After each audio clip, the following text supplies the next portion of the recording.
L'idée de cette heure de discussion, c'est d'être, on l'espère, très utile, très pratique, et bien sûr en évoquant avec les différents groupes représentés les possibilités d'embauche. Il y en a, chacun prendra la parole pour les évoquer.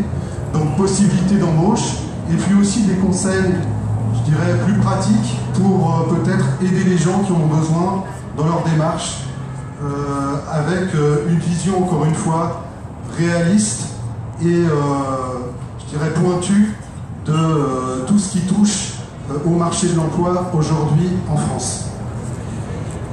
Alors, à travers nos discussions, on va aussi parler nouvelles méthodes, puisque le monde change, les entreprises changent, les attentes des futurs salariés changent aussi. Il y a plein de méthodes qui se font jour. Il y a plein de supports aussi, les réseaux sociaux par exemple, pour n'en citer qu'un. Donc je poserai la question, est-ce que ce sont désormais des passages obligés ou non? Mais je voudrais qu'on démarre par l'essentiel, donc les opportunités d'emploi. Et je vais commencer avec monsieur Geoffroy Fourgeot pour ce qui concerne Orange. Orange qui est présent ici à travers ses représentants. Il y a quelques mois, je me souviens que Orange avait lancé une opération Hello Jobs. Le principe étant que durant une journée, ou peut-être deux, je ne sais plus, dans plusieurs sites en France, eh bien, le groupe Orange proposait en direct des emplois aux visiteurs qui en faisaient la démarche. Donc je voudrais que vous nous fassiez un point sur cette opération quelques mois plus tard. Et puis la question que j'ai envie de vous poser, c'est est-ce qu'Orange recrute tout au long de l'année, ou est-ce que c'est ponctuel? Est-ce qu'il y a des opportunités qui sont inscrites dans le calendrier? Et quelles sont-elles? Quel genre de postes?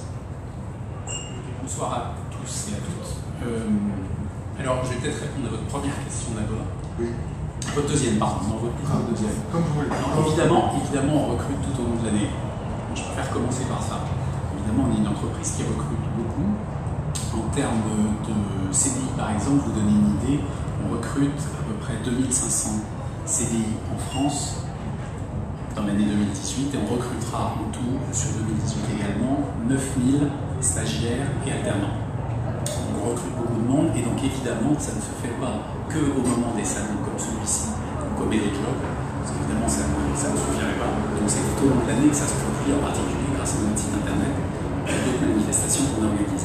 Vous citez des chiffres nationaux sur l'île de France. Est-ce qu'on peut avoir une indication de ce que ça représente? Bien sûr, alors c'est 1100 CDI sur 2018, recrutés pour l'île de France, Paris de France, et 900 stages et alternants. Alors on est en début octobre, on a recruté à date à peu près 800 CDI, donc il en reste 300 amateurs, il y a des candidats. 300 à recruter d'ici la fin de l'année. Alors, vous parlez d'alternance, il y a beaucoup de jeunes qu'on croise sur ce salon. Quels sont les profils de postes que vous cherchez? Et vous avez parlé d'alternance. Quelles sont les possibilités en la matière qui sont offertes par Orange? Alors, ce sont des possibilités. Je reviens sur votre question juste un peu avant quand même pour répondre sur Hello Job et sur des manifestations comme celle-là. C'est quand même extrêmement important, parce que j'avais l'air de vous dire qu'effectivement on recrute tout au long de l'année, et c'est extrêmement important des manifestations comme celle-là. Sur les manifestations Hello Job, on en a fait 11 en France, on a approché 8000 candidats potentiels qui pouvaient donc venir travailler chez Orange. Donc, ce sont des moments importants. Donc, évidemment, les candidats qui viennent ici ont de fortes chances, si leur profil correspond et si ça leur dit de travailler chez Orange, de rentrer dans le process de recrutement. Alors après, pour les alternants, on recrute beaucoup sur les métiers qui sont les nôtres dans la durée. C'est-à-dire qu'en fait, on recrute beaucoup sur les métiers techniques, bien sûr, tout ce qui tourne autour de nos réseaux. On recrute évidemment beaucoup sur les métiers commerciaux et de relations clients. Orange est une entreprise qui oriente beaucoup sa stratégie sur la relation client et la qualité de celle-ci, donc on recrute beaucoup évidemment de personnes sur ces types de postes. Relation client, c'est à la fois le contact avec la clientèle avant l'achat, pendant l'achat et puis après, le suivi. Exactement. Donc ça se passe dans nos boutiques, ça se passe dans nos services clients. Et effectivement, ça se passe aussi, bien sûr, dans nos équipes commerciales entreprises, puisque nous n'avons pas que des clients en public, des particuliers, des familles, nous avons aussi des entreprises, bien sûr. Donc des postes à la fois techniques pour le réseau et puis des postes commerciaux. Alors, on a évidemment, je me permets d'insister là-dessus parce que je pense qu'on a des jeunes qui sont venus ici et qui sont intéressés évidemment par ces nouveaux métiers. On a tous les métiers qui tournent autour de la cybersécurité, extrêmement important pour Orange. Dans un monde digital, c'est évident que c'est un des gros sujets. Tout ce qui tourne autour de la big data, bien sûr. Ce qui tourne autour de l'intelligence artificielle, alors on en parle beaucoup. Bien évidemment, chez Orange, on travaille beaucoup l'intelligence artificielle pour tous les aspects digitaux de nos produits et services, sachant que l'intelligence artificielle, et on parlait peut-être pour le recrutement, l'intelligence artificielle ne fait pas tout et ne fait pas tout aujourd'hui et ne fera pas tout demain. Heureusement, l'humain reste derrière. Et puis aussi, on a beaucoup de métiers qui tournent autour de la virtualisation des réseaux et autour de l'Internet des objets, puisque Orange va être de plus en plus présent sur l'Internet des objets. Merci. On a accueilli entre-temps Françoise Tragin pour la SNCF, directrice de l'emploi et de la marque employeur. Soyez la bienvenue. On va continuer avec La Poste. Véronique Jocopino, je me disais, La Poste aujourd'hui, elle a énormément évolué comme bien des entreprises, et elle a tellement évolué que peut-être on a du mal à s'y retrouver sur la mission de La Poste aujourd'hui. Est-ce que c'est juste distribuer du courrier, sachant que le courrier c'est plus ce que c'était, hein, de moins en moins de lettres. Par exemple, le marché évolue. On sait que les postiers, on leur a attribué des missions tout à fait nouvelles et parfois un peu, allez, je vais le dire entre guillemets, peut-être qui peuvent être considérées comme incongrues. Je parle du code de la route, enfin permis de conduire, ce genre de choses. Mais quelle est la mission aujourd'hui de La Poste et, question qui en découle, quelles sont les possibilités d'emploi lorsqu'on est jeune ou lorsqu'on est en reconversion, qu'on souhaite une reconversion? Quelles sont les possibilités au sein du groupe La Poste? Alors, il y a plusieurs questions. Bonjour à toutes et à tous et merci pour cette opportunité de prise de parole. Donc il y a plusieurs questions à aborder dans votre question. La mission et les métiers. Plusieurs missions et plusieurs métiers. Donc effectivement, nous sommes un grand groupe de services au niveau européen. Nos recrutements sont essentiellement sur le territoire national et ici nous sommes là pour faire ensemble un focus francilien.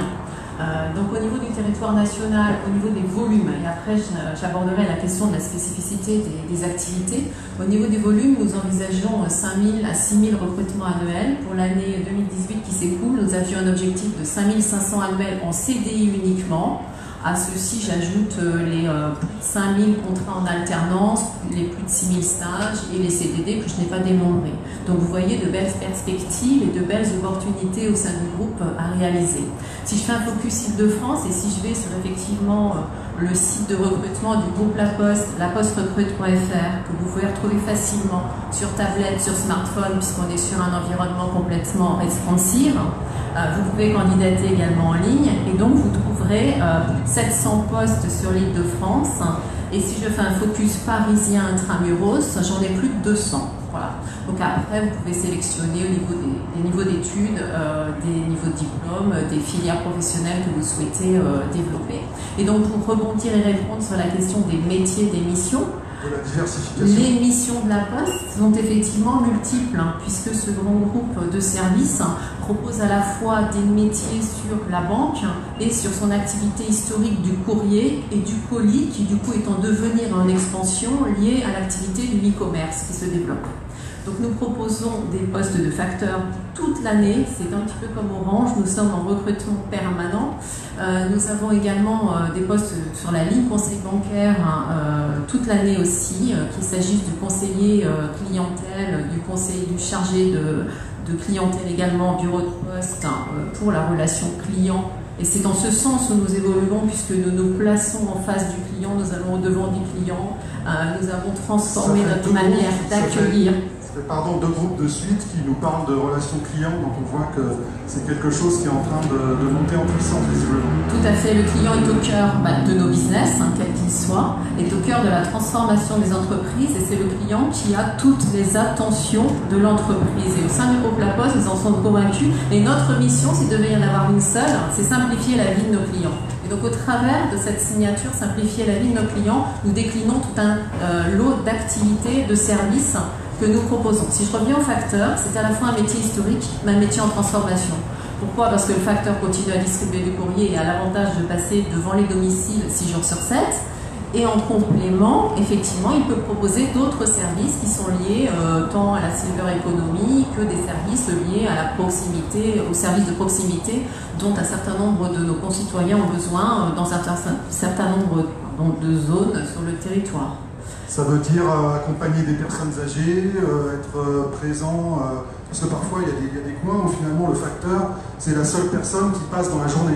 Ça veut dire potentiellement proposer effectivement une gamme de services qui s'appelle Veiller sur mes parents, qui est un service de visite du facteur avec une télésurveillance, un système d'alarme qui est proposé, qui est commercialisé. Mais voilà, je ne veux pas vous... Non, bien sûr. Si on doit résumer, c'est-à-dire que le facteur... le profil historique du facteur qui distribue les lettres dans la boîte, il continue d'une certaine façon avec, on l'a dit, les colis, notamment l'explosion du e-commerce, la vente sur Internet, il faut bien livrer les colis un jour, et puis l'accompagnement plus social qui se traduit effectivement par cet exemple que vous avez cité. Tout à fait. C'est un exemple de l'accompagnement des personnes âgées. Et effectivement aussi, si on revient sur les colis, on livre les colis, mais on les récupère aussi dans les boîtes aux lettres. Il y a un certain nombre de services qui sont proposés de cette façon. Je voulais juste finir sur les emplois, pardon, parce que je n'ai pas complété la gamme. Nous sommes aussi présents sur le stand, sur le Paris Pôle emploi, sur le salon. Nous avons à la fois nos responsables alternance, enfin nos responsables de la formation en alternance qui proposent un ensemble de cursus en alternance du sans diplôme ou CAP à Bac+2 sur les métiers de la distribution, livraison logistique, également en ligne conseil bancaire. Et enfin, nous avons aussi un certain nombre de CDI à pourvoir. Je vous invite à visiter le site et à voir les métiers historiques, certes, mais aussi un certain nombre de métiers sur la data, sur le développement informatique, sur les chefs de projet IT dans les domaines de la banque ou de l'ingénierie de la production courrier. Merci. Merci. Madame Gabellotto pour la mairie de Paris. Donc, je rappelle que vous êtes maire adjointe chargée des questions de l'emploi. Alors, la mairie de Paris, elle a un peu une double casquette dans cette affaire aujourd'hui parce que vous êtes à la fois l'un des principaux organisateurs de ce rendez-vous, de la Concorde, mais au-delà de ça, vous êtes vous-même employeur de plusieurs milliers de personnes et donc recruteur. Est-ce que vous pouvez nous parler justement des opportunités d'emploi qui sont offertes éventuellement aux gens à la mairie de Paris? Bonsoir à toutes et tous, effectivement. On a une double casquette, voire une triple casquette, puisque nous nous occupons effectivement d'accompagner les personnes et les organisations pour organiser des forums de ce type et d'autres, parce qu'il y en a d'autres par ailleurs. Et nous accompagnons aussi toute une réflexion autour de l'emploi pour aider aussi bien les entreprises à permettre d'évoluer et de trouver des conventionnements, des trucs, des choses pour qu'on soit toujours en amont des candidatures et de pouvoir vraiment faire matcher public et offre d'emploi. Et nous accompagnons aussi le public éloigné de l'emploi, parce que c'est aussi une priorité de la ville de Paris. Et puis nous sommes employeurs. Donc nous sommes employeurs et c'est vrai que nous employons du bûcheron jusqu'aux médecins, ingénieurs de voirie. Donc on a absolument tous les panels de métiers, c'est des dizaines de milliers d'emplois, parce que c'est plus de 50 000 salariés à la ville de Paris. Aujourd'hui, nous avons de grosses demandes sur des métiers comme éboueur, parce qu'on a des grosses demandes aussi sur la ville, on a des exigences aussi nouvelles. Nous sommes aussi en perpétuel remplacement de personnes qui sont en départ à la retraite et une turnover tout à fait normal.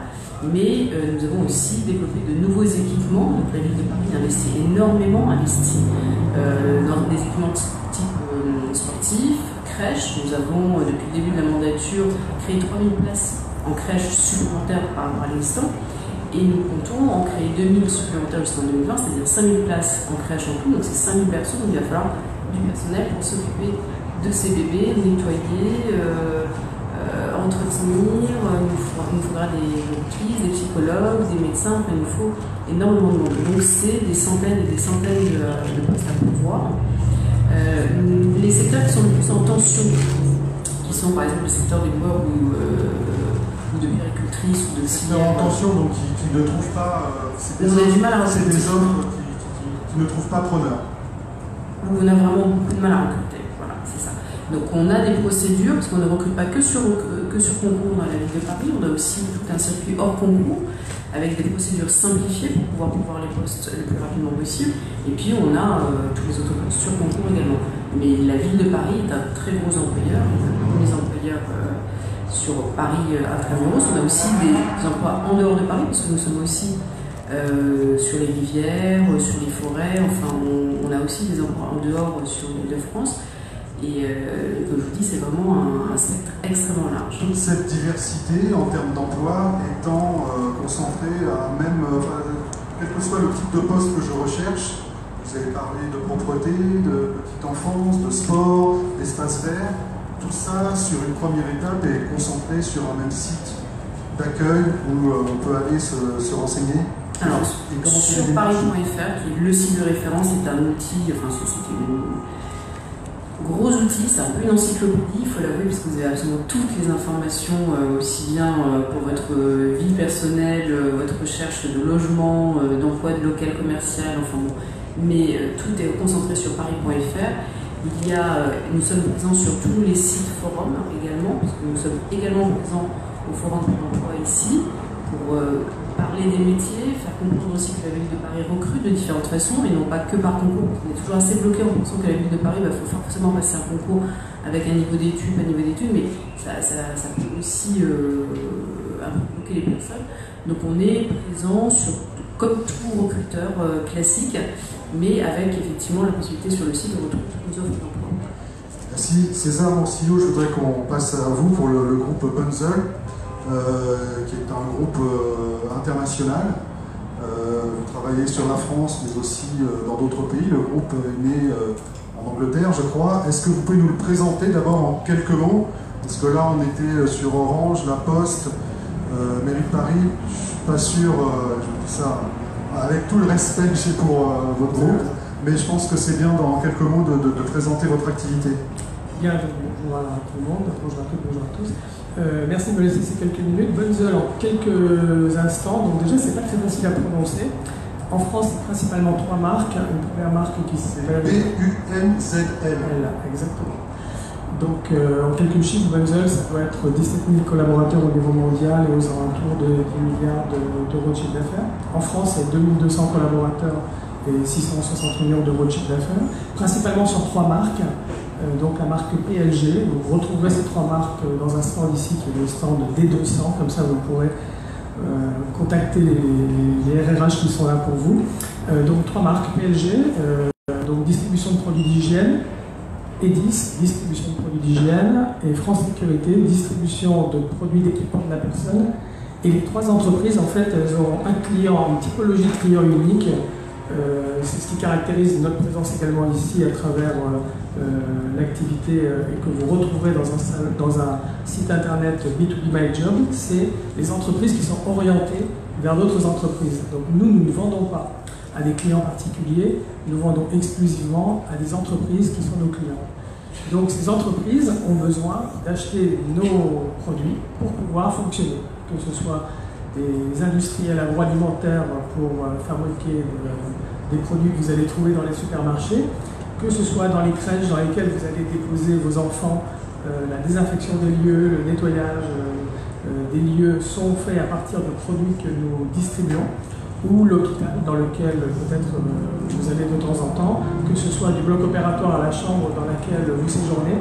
Ces lieux-là doivent être, vous pouvez bien l'imaginer, en termes d'hygiène, totalement irréprochables, sinon un certain nombre d'entre nous ne serions pas là. Donc notre vocation à nous, c'est des métiers qui sont tournés encore une fois vers la relation client, c'est-à-dire le conseil dans la gamme dont on a parlé, donc ce conseil en matière d'hygiène, soit conseil en matière de protection individuelle des collaborateurs, à vocation des entreprises. Donc ce sont souvent des acheteurs, nos clients, des directeurs généraux, des secrétaires généraux, des financiers ou des artisans commerçants, parce qu'on a également une gamme de produits qui est orientée vers des petites et des moyennes entreprises. Et donc le type de job que l'on a, donc on a à peu près 200 recrutements qui se font en France par an, qui se font tout au long de l'année, et qui sont des emplois parisiens ou régionaux, puisqu'on a 46 sites aujourd'hui en France, et donc c'est des emplois de proximité. C'est un avantage des emplois qui ne sont pas délocalisables, donc on a les mêmes effectifs depuis que ces groupes ont été créés, Et le deuxième avantage, c'est que c'est des emplois qui sont à 99,5% des emplois en CDI. C'est vrai pour le groupe Bunzl en France, c'est également vrai pour mes collègues d'autres activités qui sont présentes dans l'activité du B2B. Est-ce que vous avez parlé de CDI, est-ce qu'en matière de formation, il y a des choses qui sont mises en place pour justement faire monter les gens en compétences? Alors effectivement, donc dans les trois typologies de métiers qui sont ceux qui caractérisent l'activité de distribution, on va trouver bien évidemment la relation client, le conseil et la relation client. Et donc on est tout à fait à même dans nos entreprises, que ce soit dans notre groupe ou ceux de mes collègues, d'avoir des personnes qui arrivent sans diplôme et qui passent, donc j'ai plus le chiffre en tête, mais je crois que c'est à peu près 1600 CQP, donc pour les personnes qui sont friands de cible, donc c'est des certificats de qualification professionnelle, c'est-à-dire que les collaborateurs entrent chez nous sans aucun diplôme et passent leur premier diplôme au bout de 18 mois dans nos entreprises, que ce soit dans la filière commerce, dans la filière logistique ou dans la filière technique, qui sont les trois métiers qui caractérisent Bunzl en France. Commerce, logistique et technique. Exactement. Très bien, merci. On va parler avec Françoise Tragin à présent pour la SNCF. Je rappelle que vous êtes directrice de l'emploi et de la marque employeur. Alors, c'est un peu comme tout à l'heure pour la Poste, la SNCF. On sait ce que c'est, on sait quelle est votre activité, mais il y a une diversification, peut-être pas de la mission, mais en tout cas des métiers qui a beaucoup évolué ces derniers temps. Qu'est-ce que vous pouvez nous en dire? Et surtout, est-ce que vous pouvez nous parler des métiers qui sont possibles aujourd'hui à la SNCF? Quels sont les postes que vous recherchez? Ok, bonsoir à toutes et à tous. Merci de nous accueillir dans ce salon. Alors, l'émission, vous disiez tout à l'heure qu'on connaît la SNCF. Oui, je pense que vous en connaissez une partie. On connaît les métiers. Bien non, on ne connaît pas les métiers de la SNCF. En fait, on en connaît trois emblématiques que sont le contrôleur, le mécanicien, le conducteur de train. Le mécanicien, c'est le jargon SNCF, donc conducteur de train. Et puis également le vendeur de billets. Bon, en fait, il faut savoir qu'on a plus de 150 métiers au sein de l'entreprise. Quand on parlait de mission, oui, la mission évolue parce que d'un acteur essentiellement ferroviaire, on passe à un acteur majeur de la mobilité. C'est-à-dire, quand je parle de mobilité, effectivement, je parle du ferroviaire, mais je parle également des bus, je parle également de covoiturage, je parle d'Autolib, enfin je parle de toutes ces formes de transport ou de mobilité justement, et qui amènent nos clients d'un point A à un point B. Donc il y a une évolution des missions. Je pense que vous suivez aussi tout ce qui se passe dans la presse. Donc c'est un groupe qui se transforme, qui va devoir encore plus se transformer, et donc du coup qui va amener aussi dans nos recherches de talent. Quand je parle talent, j'en parle au sens complet, c'est-à-dire tout niveau de diplôme, voire sans diplôme, mais des recherches de talent pour justement accompagner cette transformation. Donc, si vous me permettez quelques mots sur effectivement le contexte que nous connaissons, que nous avons au sein du groupe SNCF. Alors, quand on parle groupe, c'est-à-dire SNCF plus ses filiales, c'est à peu près 10 000 recrutements en CDI. Quand on parle de la SNCF, vous nous donnez des chiffres par an? Par an, pardon. Et de CDI. Quand on parle SNCF, qui est un peu hors filiale, qui est un peu mon périmètre, mon terrain de jeu, nous allons recruter environ enfin depuis 2 ans, et dans les 2 ans à venir, ça oscillera entre 5 000 et 6 000 recrutements de CDI par an. Quel métier? Nous recrutons effectivement essentiellement sur les métiers techniques, donc je suis en concurrence avec plein de gens autour de cette table. Donc effectivement, je recrute essentiellement sur des métiers techniques, je vous l'ai dit tout à l'heure, cadres et non cadres. Dans les cadres, ça va être des ingénieurs, ingénieurs génie civil, électrique, mécanique, conduite de projet, SI aussi, et dans les non-cadres, là c'est diplôme ou sans diplôme, ça va être, je prends un exemple, des techniciens en signalisation électrique, ou du moins en électromécanique, mécanique, aiguilleur du rail. Nous sommes sur ce type de métier. Bien évidemment, nous avons un stand aussi ici, et je vous y invite très chaleureusement parce que voilà, on a besoin donc de plein de collaborateurs et collaboratrices parce que nous cherchons aussi à féminiser nos métiers techniques. Est-ce qu'on parlait de métiers en tension? Est-ce que la SNCF est dans cette problématique? Oui, apparemment. Eh oui. Nous sommes sur des métiers en tension parce que je viens de vous le dire, un métier technique, il y a plus de besoins finalement que de personnes qui ont une appétence ou formées ou des compétences, en tout cas dans ces domaines. Et en plus, nos besoins sont beaucoup sur le bassin d'emploi Île-de-France qui est un bassin en tension. Et nous recrutons également beaucoup dans la région Aura, Nouvelle-Aquitaine et les Hauts-de-France. Est-ce que, vous l'avez évoqué, la SNCF est souvent dans l'actualité, pas toujours de manière positive, voire force est de reconnaître, oui. L'actualité est souvent sociale, vous avez parlé de transformation. Donc, comme l'objet de ces discussions, c'est aussi non seulement de faire un diagnostic, de donner des opportunités, mais aussi peut-être de faire envie aux gens. Aujourd'hui, quand on est SNCF, comment on fait envie aux gens et comment on arrive à les convaincre de vous rejoindre, y compris quand on a quelqu'un qui a le diplôme qu'il faut, tout ce qu'il faut, mais peut-être que cette personne, elle va plus être tentée d'aller ailleurs parce qu'elle va se dire « Ah, la SNCF, ça a l'air compliqué quand même, donc peut-être je vais aller voir ailleurs. » C'est sûr qu'on doit travailler dans un contexte qui a été compliqué en 2018, il ne faut pas se leurrer. Ben justement, moi j'ai envie de dire, compte tenu de ce contexte, on a besoin de gens nouveaux. Et de gens nouveaux, et je peux vous dire que des transformations au sein de notre entreprise, parce qu'effectivement, il y a cette image qu'on renvoie, mais il n'y a pas que ça aussi. Donc, et on a d'autant plus besoin de nouveaux collaborateurs et collaboratrices qui nous permettent justement d'opérer cette transformation. Et je peux vous dire que chez nous, ce sont des moments passionnants. Nous sommes en train de vivre aujourd'hui ce qui s'est peut-être passé en 1937, mais avec quand même en étant un peu plus moderne, c'est-à-dire une refonte complète de notre groupe, ou du moins de SNCF.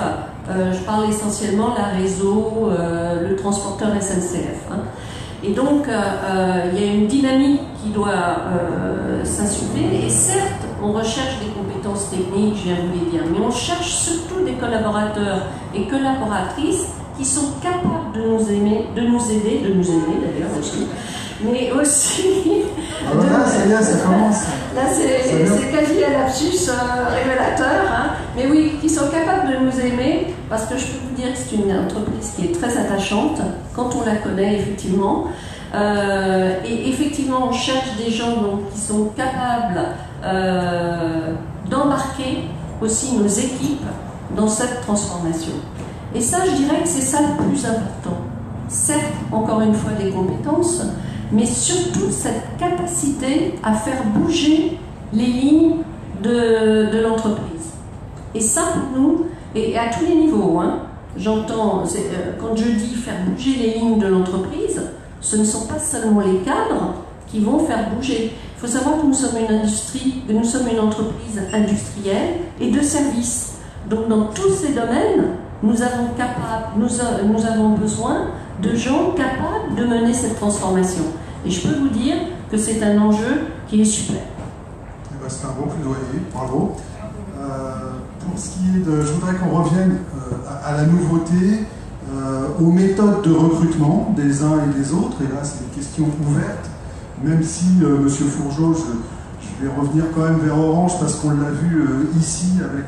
cette expérience Escape Game qui a été menée par Orange, donc qui organise, alors c'est pas, évidemment, on généralise pas ce genre d'opération, j'imagine que c'est ponctuel, vous allez nous le dire, mais voilà, à travers un jeu de rôle, hein, parce que Escape Game c'est un jeu de rôle, vous vous appuyez sur ce type d'expérience pour recruter. Est-ce que vous pouvez nous en parler un petit peu? Oui, bien sûr. Alors, on ne s'appuyait pas sur ce type d'expérience jusque-là. Ce sont des nouvelles méthodes de recrutement, évidemment, qu'on a voulu tester aujourd'hui. Même si on connaît les scale games, parfois dans l'entreprise, évidemment, on l'utilise à d'autres fins. Mais là, on s'est dit que...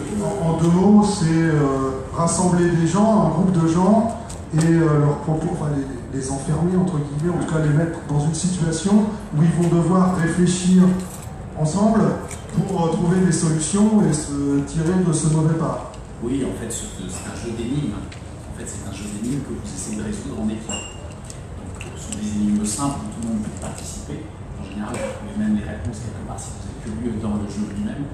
Donc, c'est plutôt un moment ludique organisé pour effectivement, côté RH, se rendre compte des postures et des savoir-être que les personnes ont quand elles sont dans une situation comme celle-là. Parce que quand vous faites un entretien classique en one-to-one, vous allez mesurer certaines choses, mais vous allez pouvoir difficilement mesurer la capacité d'écoute, l'empathie dans un groupe, la façon de coopérer, le comportement.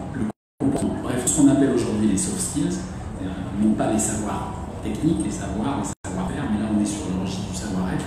En fait, ce sont des méthodes extrêmement intéressantes parce que vous mettez d'abord les gens dans des situations ludiques. Donc les blocages que vous pouvez avoir quand vous êtes dans une relation d'entretien classique, ils vont vite sauter. Parce qu'au bout d'un moment, vous vous prenez au jeu. Parce que le jeu est simple, parce que vous êtes en équipe, les gens ne vous connaissez pas, mais vous allez vous prendre au jeu très vite. Donc, très facilement, votre personnalité plus naturelle va ressortir. Et donc, on va pouvoir déceler effectivement des types de comportements, des façons de faire, des façons d'agir dans l'équipe, des façons d'être leader ou pas, des façons d'écouter les autres ou pas. Et en fait, ce qui est extrêmement intéressant, c'est une équipe RH. Ça renvoie un petit peu à ce qu'on disait à l'instant sur justement ces périodes de transformation des entreprises où justement les personnalités doivent se révéler et la capacité de s'intégrer et puis peut-être pourquoi pas d'entraîner les autres devient très importante. Oui, mais alors il y a une autre raison à cela. Ça devient extrêmement important. C'est pour ça qu'on parle de soft skills tout le temps aujourd'hui.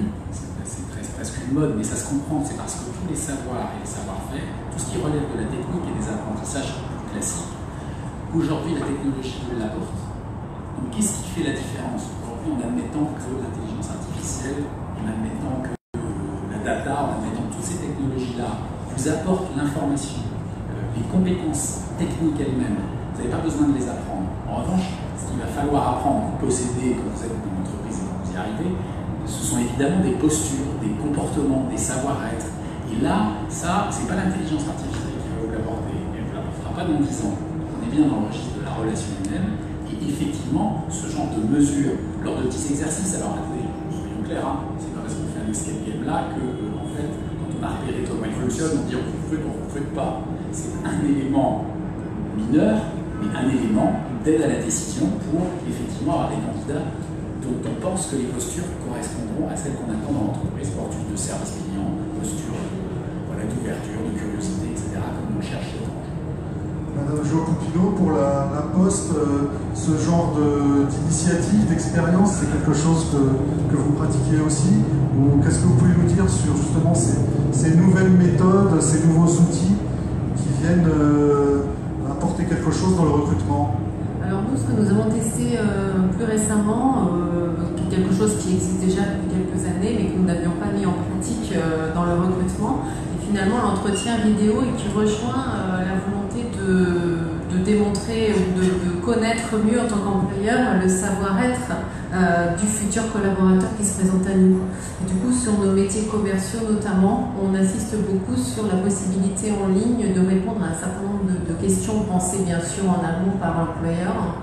Et donc on propose au candidat au moment qui lui convient le mieux, le plus opportun, via sa caméra, sa webcam, de répondre au jeu des questions. Et du coup c'est un élément d'un process de candidature, notamment pour les fonctions commerciales, pour les fonctions de chargé de clientèle, de ligne conseil bancaire. de conseiller bancaire ou de conseiller aussi en patrimoine également. Ça veut dire que les gens s'adressent à un chatbot, c'est ça? Alors non, ça c'est autre chose. Effectivement, bon, voilà, je voulais rebondir sur la partie savoir-être. Nous n'avons pas mis en place, à proprement parler, les escape games actuellement. Nous y pensons. Voilà, il faut faire des choix dans les process de recrutement et nous ne l'avons pas encore mis en place. En revanche, ce que nous avons mis en place aussi comme nouveauté, je vous parlais du site de recrutement tout à l'heure, et vous disiez qu'il était effectivement en ligne, responsive design, et que vous pouviez y avoir accès sur la poste recrutement.fr assez facilement. Et nous avons souhaité pouvoir être en interaction de manière permanente avec le candidat en mettant en place un chatbot. Alors ce n'est pas un chatbot qui va vous sélectionner à la place du recruteur, je vous rassure, si tant est que vous auriez pu penser que nous avions eu cette idée, non. Nous avons toujours des recruteurs qui sont des femmes ou des hommes et qui lisent les CV qui correspondent ou pas, plus ou moins, au poste que nous recherchons. Le chatbot intervient bien en amont de cela, il intervient dans la relation candidat. Pourquoi est-ce que nous l'avons mis en place? Tout simplement parce qu'on a réfléchi aux usages qui sont les vôtres, les nôtres, en tant que consommateurs au quotidien, sur des sites qui ne sont pas forcément des sites d'emploi, qui sont des sites e-commerce, où nous avons besoin d'une relation privilégiée à tout moment de la journée, voire un peu plus tard, même dans la soirée, d'une interaction et donc d'une réponse. Et donc, lorsque le candidat pose des questions, c'est la même chose le week-end, sauf que le week-end, le community manager ou les responsables RH ne sont pas forcément derrière le poste pour répondre. Donc, nous avons aussi remarqué, en croisant ces éléments-là avec d'autres, que les questions posées par les candidats, la plupart du temps, étaient assez identiques. Et donc, il y avait une certaine récurrence dans les questionnements et donc une récurrence possible dans les réponses. Ce qui nous a lancé finalement dans l'idée de mettre en place un chatbot qui du coup est basé sur une intelligence artificielle. Il apprend tout seul au fur et à mesure à partir du moment où nous lui avons donné le socle de connaissances, j'allais dire, de base pour pouvoir répondre aux candidats H24. Donc 7 jours sur 7, en ligne, directement accessible. Et donc à partir du moment où les questions sont peut-être un peu plus complexes, il est possible d'avoir un humain, mais à ce moment-là, un homme ou une femme qui répondra, mais en différé. Un peu plus tard, le lundi, s'il s'agit du samedi soir, où la question est posée. Et nous avons beaucoup de conversations qui sont générées depuis le début de cette expérience. En 8-10 mois, nous avons plus de 6000 conversations qui ont été enregistrées. Donc c'est assez... C'est un gain de temps que oui, vous souhaitez. sur des questions, si vous voulez, qui n'ont pas de valeur ajoutée, d'avoir une personne en face à face. Qui peuvent être posées et qui peuvent être directement de cette manière-là, sans attendre un entretien, ce qui permet déjà peut-être d'y voir plus clair par rapport à ce sont des questions très simples. Est-ce que vous avez des postes à pourvoir? Est-ce que vous avez des postes de facteurs? Est-ce que vous recrutez dans le milieu bancaire? C'est vraiment très très basique et sans que ce soit, comment dire, difficile à répondre, justement, c'est parce que c'est simple d'y répondre que nous avons souhaité inventer un chatbot. Et du coup, ensuite, il y a aussi des collaborateurs qui peuvent répondre, là aussi, sur des questions. Et là, on sera sur du différé, selon les secteurs d'activité qui sont les leurs, et que le candidat va choisir d'interpeller sur telle ou telle problématique professionnelle. Alors, Madame Gabellotto, pour la mairie de Paris, vous êtes, j'imagine, témoin privilégié de ce genre d'expérience, puisque vous êtes au contact des entreprises parisiennes, au-delà certainement. Qu'est-ce que vous en pensez? Est-ce qu'il y a d'autres initiatives de ce type-là qui vous a été donné de voir? Et est-ce que c'est quelque chose qui sert complètement l'emploi? Est-ce que c'est quelque chose qui permet d'améliorer les choses en termes de marché de l'emploi depuis ces dernières années? Alors, tout d'abord, c'est vrai que la ville de Paris en soi est moins contrainte parce que nous ne sommes pas en compétition. On doit rendre service aux Parisiens, donc c'est vrai que les emplois que l'on a et les formations que l'on fait, on n'est pas en concurrence. Donc c'est vrai qu'on n'a pas des clients, on a des administrés. Donc c'est vrai qu'on est moins peut-être chez nous en interne à cette réflexion de voilà, SDGM, etc. C'est peut-être moins ça, parce que c'est un autre service que l'on rend. En revanche, dans ma délégation, c'est vrai qu'on a une réflexion qui est très importante, parce que c'est vrai que c'est plus qu'une mutation. Là. On vit une révolution sur la façon de penser, la façon de consommer, la façon de se mouvoir, enfin tout est absolument assez rapide et qui n'a pas été tout à fait anticipé. On parle de soft skills depuis quelques temps, contre les hard skills, on parle de comportement, mais en fait on a vraiment l'impression, pour rencontrer un certain nombre de recruteurs et d'entreprises, qu'il y a deux axes qui se sont un petit peu dessinés. Il y a l'axe on a besoin de personnes parce qu'on a le secteur en tension, et donc le soft skills ça peut avoir, il nous faut juste du monde et on a du mal à trouver parce qu'on a peut-être un petit peu de côté une certaine réflexion qui est l'humain aussi a changé, la volonté, le désir des gens, les salaires ne sont plus en adéquation, il y a toute une réflexion en profondeur qu'il faut mener là-dessus. C'est vrai qu'on essaye avec aussi bien les entreprises, les syndicats, tous les représentants et les institutions qui sont sur ces réflexions-là, à vraiment être un petit peu en amont parce que il va falloir pallier à cette question-là de secteur en tension, toujours en tension, parce que de toute façon on est sur certains domaines à la limite de ce que l'on peut faire. Et puis il y a un autre domaine qui est on a affaire à des clients, on a affaire à des gens de plus en plus exigeants, à de nouvelles demandes, à de nouvelles façons de consommer l'eau. Des gens informés, des gens de plus en plus pointus. Informés, et puis les services en question. Oui, et puis proposés. Et puis une nouvelle façon de penser, je pense tout simplement, parce qu'effectivement la digitalisation de la société a fait qu'on pense différemment et qu'on ne pensera plus comme avant. Et l'information circule beaucoup plus vite et se développe aussi. Donc du coup, on a des clients exigeants, nous sommes nous-mêmes de plus en plus exigeants, donc il faut développer ces soft skills qui apparaissent. On se dit finalement, on a appris plein de choses à nos enfants, ils ont la tête bien faite, je parle plusieurs langues, mais on a peut-être un peu oublié un aspect qui est un petit peu plus subtil, qui est comment on fait pour être un bon dirigeant, un bon manager, quelqu'un d'humain, quelqu'un qui donne envie, quelqu'un qui a de l'appétence aussi pour d'autres choses. Et ça, pour le coup, c'est vrai que nous, on y travaille, Ville de Paris, parce que ce ne sont pas des besoins à moyen terme, c'est des besoins immédiats. Il faut répondre tout de suite à cette demande-là. Donc c'est vrai qu'on est avec Pôle emploi, avec les entreprises, avec un certain nombre d'acteurs, sur une réflexion de comment on fait pour transformer les gens, mais juste insuffler des petites bases qui font qu'elles sont plus facilement recrutables si elles ont ce type de formation, ce type de comportement. C'est très complexe parce qu'on fait vraiment là, on rentre vraiment un petit peu dans le cerveau de la personne, on n'est plus du tout dans des choses où on a juste à apprendre. Et par rapport à nos réflexions, c'est assez complexe. Ça veut dire que, si je vais un petit peu plus loin par rapport à ce que vous dites, quand on cherche un emploi, quand on cherche à rentrer en entreprise, il y a bien sûr qu'est-ce que me propose cette entreprise, c'est ce dont on parle depuis déjà un moment, mais au-delà de ça, il faut être conscient que l'entreprise, elle se transforme et que la mission de départ, elle va sans doute, elle a toutes les chances d'évoluer au cours des années, au fil des années, et qu'il faut être prêt à faire plusieurs choses.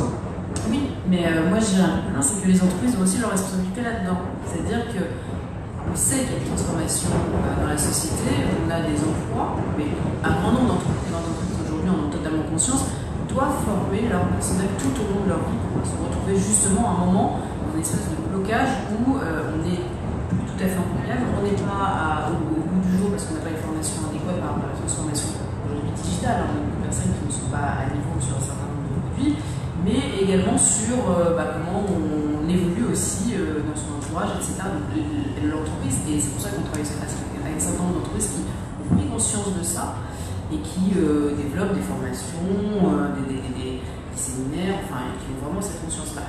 Par rapport à l'autre aspect qui est l'aspect plutôt technique, métier en tension, etc., à Paris, on anticipe, parce qu'on sait que ce ne sont pas des métiers qui se font en... c'est maintenant, c'est pas dans 10 ans ou dans 15 ans, on sait que maintenant, il y a des dizaines de milliers d'emplois à pourvoir dans le secteur informatique.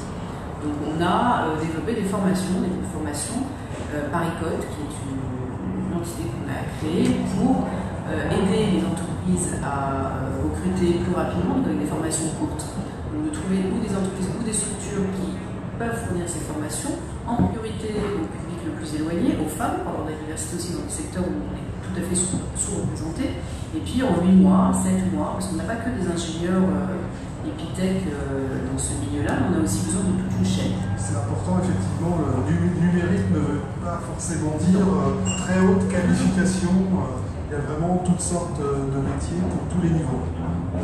Puis il y a possibilité de se former et d'évoluer. Je voudrais qu'on reparle avec M. Morcillo du groupe Bunzl. Justement, vous avez évoqué vous-même un peu la formation tout à l'heure. Comme votre groupe est né en Angleterre, je le disais au début, est-ce que en interne vous avez comme ça une vision un peu spécifique, parce que vous travaillez à la fois en France mais aussi beaucoup à l'étranger, ça a été dit. Est-ce qu'il y a des choses qui se font dans d'autres pays et pas encore chez nous, qu'on pourrait peut-être mettre en place des nouveautés, justement, des solutions qui pourraient aussi servir en France? Alors, au niveau de... Est-ce que vous entendez bien? Ouais. Au niveau en fait, des techniques de recrutement, elles sont assez similaires. Donc même si je prends ce que font nos collègues aux États-Unis, on a des organisations qui sont très courtes, donc c'est volontaire. On a la taille moyenne de la structure au sein de notre groupe, c'est entre 150 et 200 personnes. Et c'est volontairement de cette taille-là. Pourquoi? Parce que c'est dans cet environnement-là que, a priori, les gens travaillent le mieux. En tout cas, c'est ce qu'ils nous disent dans les sondages.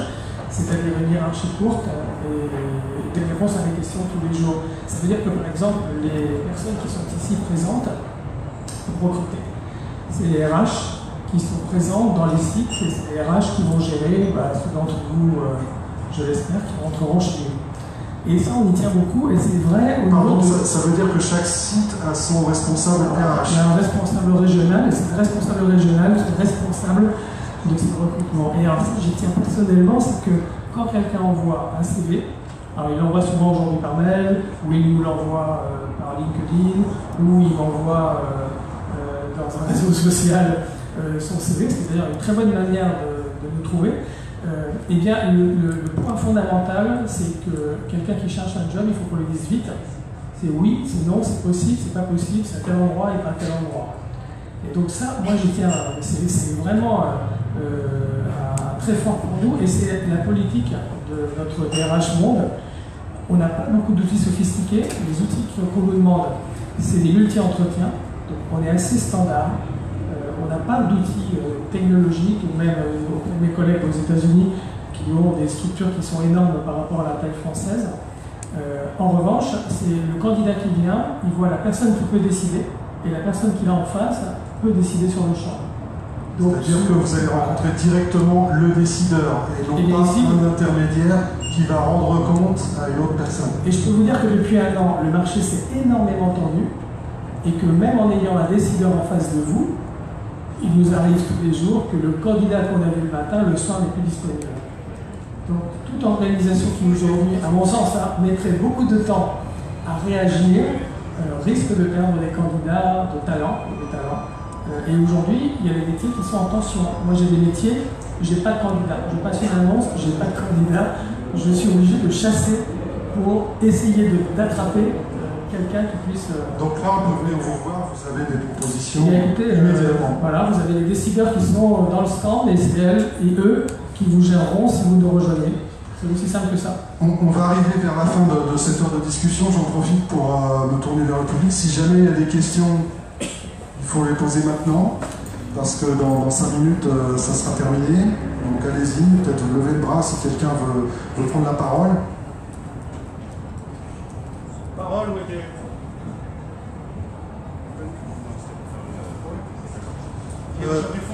D'accord, ok, merci. Vous avez parlé des réseaux sociaux à l'instant. Je voudrais poser une question poser la même question à chacun d'entre vous. Les réseaux sociaux aujourd'hui, quand on cherche un emploi, est-ce incontournable, passage obligé ou non? Madame Fragin pour la SNCF pour commencer. Évidemment, passage obligé. On a parlé tout à l'heure de digitalisation, donc le numérique fait partie aussi de ça. Si vous m'avez pas posé la question, donc je suis un peu vexée. Nous avons des outils digitaux à la SNCF. Ça, je vais même pas poser la question parce que c'est évident. C'est évident. Voilà. Merci. Donc la digitalisation, les réseaux sociaux incontournables. Mais je voulais juste insister sur quelque chose aussi. Je pense qu'il est essentiel aujourd'hui, bien sûr les réseaux sociaux, mais de diversifier le sourcing. Le sourcing, je pense, monsieur parlait de chasse tout à l'heure, entre guillemets, mais c'est vraiment ça. Fini le temps où le candidat devait convaincre l'employeur qu'il était le meilleur. C'est aujourd'hui l'entreprise qui doit faire ce travail d'aller vers le candidat potentiel. Donc les réseaux sociaux, bien sûr. Et il y a un autre canal, moi, qui n'a pas été mentionné tout à l'heure et que nous, on a mis en place et j'y tiens énormément. C'est en fait ce qu'on veut faire, c'est développer l'advocacy. Je m'explique. Le RH, quand il vend ses métiers, moi, par exemple, auprès de vous, je suis totalement suspect. Vous dites, ouais, elle est bien vendre la boîte, bon, c'est bien, mais... en fait, ce qui est important, c'est de parler aux collaborateurs. Je pense que de développer l'advocacy, c'est-à-dire le fait de donner la parole à ses collaborateurs ou ses collaboratrices dans le métier sur lesquels nous offrons des offres de poste, est essentiel. Alors, de responsabiliser. Pas forcément, c'est pas une question de responsabiliser, mais c'est justement que les candidats puissent avoir la vraie vie du collaborateur dans le métier qui serait susceptible de les intéresser. Donc oui, les réseaux sociaux, mais oui aussi la proximité aussi avec les candidats. Monsieur Franjean, pour Orange, les réseaux sociaux. Oui, non, mais tout à fait d'accord avec la SNCF. C'est indispensable, mais pour plein de raisons. Et d'ailleurs, j'invite les candidats à bien exploiter les réseaux sociaux quand ils candidatent quelque part sur une entreprise, parce que d'abord, vous y trouvez énormément d'informations. Vous y trouvez de l'information qui n'est pas qu'une information de l'entreprise, vous y trouvez des informations de collaborateurs qui vivent dans l'entreprise et qui racontent ce qu'ils y vivent. Donc pour savoir si l'entreprise vous plaît, si vous allez trouver des métiers qui vous intéressent, si vous avez envie de rejoindre une culture d'entreprise comme celle-là, vous allez trouver énormément d'informations sur les réseaux sociaux. Ça serait très bête de s'en priver, jusqu'à même aller, par exemple, googliser ou voir sur Google le profil de la personne qui va vous recevoir. Et aussi, très important, à mon sens, quand on cherche un job, sur les réseaux sociaux, quel qu'il soit, vous allez trouver le vocabulaire que l'entreprise utilise. C'est l'entreprise qui fait sa pub. Vous allez trouver le vocabulaire qu'elle utilise qui est le sien. C'est important de s'en inspirer. Bien sûr, c'est important de s'en inspirer, et même, je dirais, d'aller un peu plus loin, c'est-à-dire de se dire ce vocabulaire me parle, je vais l'utiliser dans un entretien avec l'entreprise parce que effectivement l'entreprise s'en rendra compte, on va se dire tiens c'est quelqu'un où voilà intuitivement je sens bien dans l'entreprise. Et ça c'est aussi une affaire de vocabulaire. Toutes ces raisons-là, évidemment, il faut y aller. Madame Galevotto, pour la mairie de Paris, une question, les réseaux sociaux incontournables quand on cherche un emploi. C'est incontournable, c'est le sens de l'histoire. Je pense qu'on a toute une génération qui nous a poussé à de toute façon comprendre que c'est le sens de l'histoire. Donc c'est incontournable, il faut savoir faire avec, il faut savoir mettre dedans. Plus de difficultés aujourd'hui, peut-être sur certaines générations, sur une certaine tranche d'âge, qui a besoin d'un accompagnement sur ces réseaux sociaux. Les jeunes, je pense qu'on est même déjà dépassés par d'autres formes, mais on a besoin effectivement d'accompagner les personnes pour comprendre que c'est inévitable. Merci. Pour la Poste, Conviction également que les réseaux sociaux sont indispensables, et comme tout un tas d'autres sources d'informations ou de relations entre les candidats d'une part et les entreprises d'autre part. Je pense qu'il faut être sur une complémentarité de canaux. Tout simplement, comme aujourd'hui nous avons des bureaux de poste et nous avons aussi la possibilité d'acheter nos produits sur le web, je pense que pour les postes, les jobs, il faut agir de la même manière et être sur une complémentarité d'offres, quels que soient les canaux, et pouvoir le trouver en ligne, au physique et à n'importe quelle heure. Donc je pense qu'il faut être là-dedans. Et c'est incontournable, et une petite précision quand même aussi, attention aux aspects professionnels et aux descriptifs que vous faites de vous-même ou des traces numériques que vous pouvez laisser. Et là, je pense que c'est un autre chapitre, mais je vous invite aussi en tant que candidat à y penser et à toujours apparaître comme un professionnel susceptible d'être recruté. Merci. Monsieur Morcillo, un dernier mot, mais vous avez déjà... En 2 secondes, je veux dire que de la cooptation aux réseaux sociaux, nous, on utilise la totalité des canaux, et je pense que c'est vrai de mes collègues. Le point qui a pas mal changé, parce que vous savez, nous, la première des choses, en fait, je n'ai pas posé la question à mes collègues, mais en tout cas, moi, la première des choses que je fais quand je reçois un candidat, je prends son nom, son prénom, je rentre dans Google, et je tape et je vois ce qui sort. Voilà. Donc donc ça c'est toujours vrai. Mais maintenant je me rends compte que les candidats, quand je les reçois, c'est ce qu'ils viennent d'être dit, hein. Eux font la même chose pour moi. Donc ils regardent César Morsillo, clap, où est-ce qu'il a été. Et ils se rendent compte si les collaborateurs dans l'équipe font beaucoup, s'ils sont très stables, s'ils sont présents, si je dois avoir quelqu'un qui va me répondre, et ce qui est plutôt un gage de fiabilité pour les candidats. Donc moi je vous invite à taper les noms et les prénoms des gens que vous allez voir, et puis vous ferez votre choix. Préparer ces entretiens, c'est souvent, ça peut être décisif. Il me reste à vous remercier tous les cinq. S'il vous plaît. Il y a des questions là, alors allez-y. Merci, bonjour. J'aurais une petite question pour rebondir sur ce que vous disiez à propos de l'advocacy. Et comment vous développez en fait ce lien entre les candidats et les collaborateurs? Alors, en fait, sur notre site sncf.com, donc nous avons une plateforme, j'en profite aussi, c'est une bonne sur notre plateforme, sur notre site, pardon, sncf.com, je le disais, on a une plateforme qui met en relation le candidat qui souhaite rentrer en relation avec un ambassadeur. On a une centaine d'ambassadeurs sur les métiers sur lesquels nous recrutons. On veut développer encore plus ce dispositif, et donc c'est de cette façon qu'on veut rentrer en relation avec nos ambassadeurs. Autre question? Oui, bonjour, je suis Godefroy Congo, sans pourtant faire la publicité parce qu'on n'a pas des réseaux sociaux. Là, je suis en live, les réseaux sociaux seulement. Mais est-ce que vous avez des statistiques de ces différents réseaux sociaux? Quels noms, lesquels sont plus preneurs au recrutement? Parce que les gens suivent, lesquels exactement? Un exemple de réseaux sociaux, s'il vous plaît. Merci. Qui veut s'exprimer? Quels réseaux sociaux en particulier? En particulier, ouais, qui est plus récurrent. Au-delà du fait que les réseaux sociaux il y en a plusieurs. Incontournables, est-ce qu'il y en a un que vous pourriez citer plus que les autres? LinkedIn, d'accord. Pour l'instant, après, il y a des réseaux sociaux professionnels. Malheureusement, vidéo reste dans tout l'outsider, mais ce sont deux beaux réseaux sociaux qui diront, mais l'un est plus international que l'autre. Ça dépend ce qu'on cherche comme job. LinkedIn. Une autre question.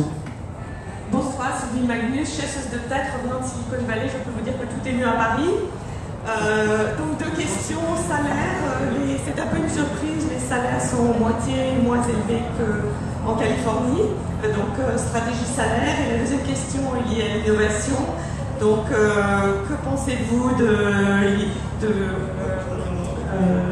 décentraliser, de l'e-learning et du télétravail? En résumé. Donc on va partir pour une deuxième heure de débat. Je plaisante. Les salaires,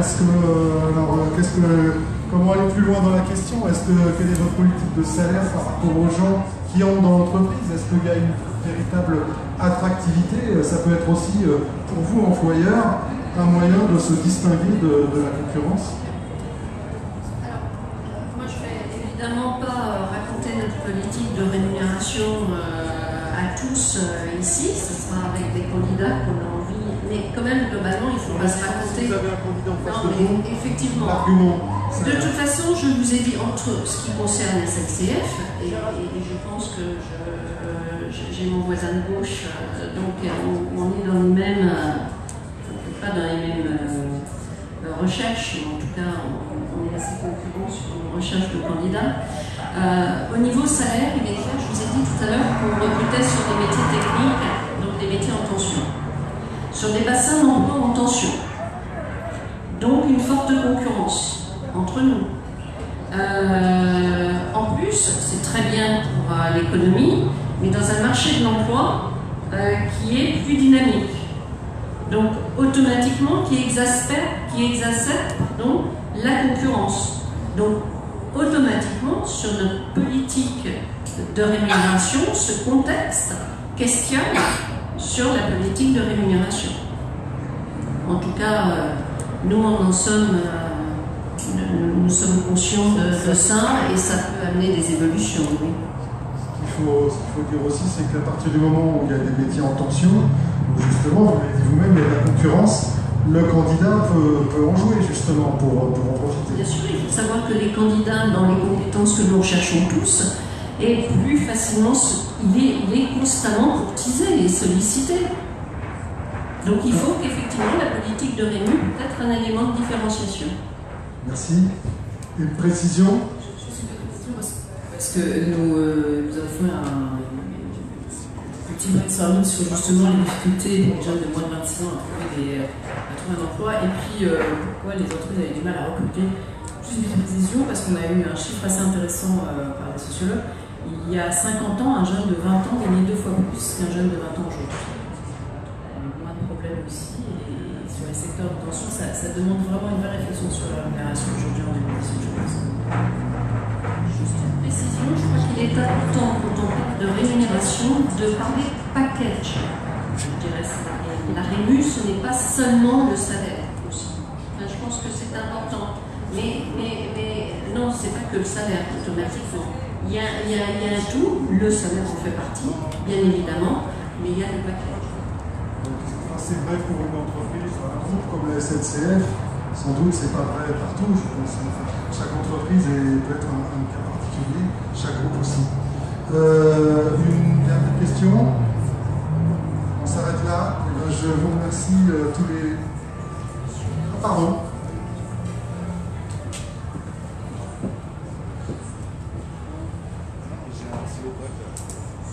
Bonsoir à tous.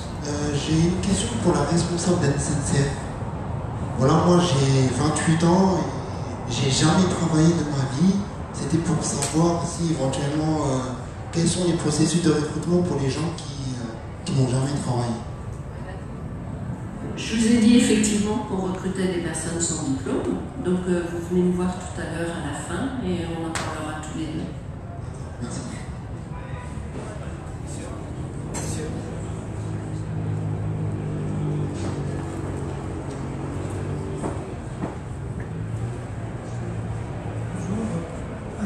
Bonjour, c'est M. Gattal. Je remercie beaucoup l'équipe Orange pour leur soutien pour l'embauche des seniors.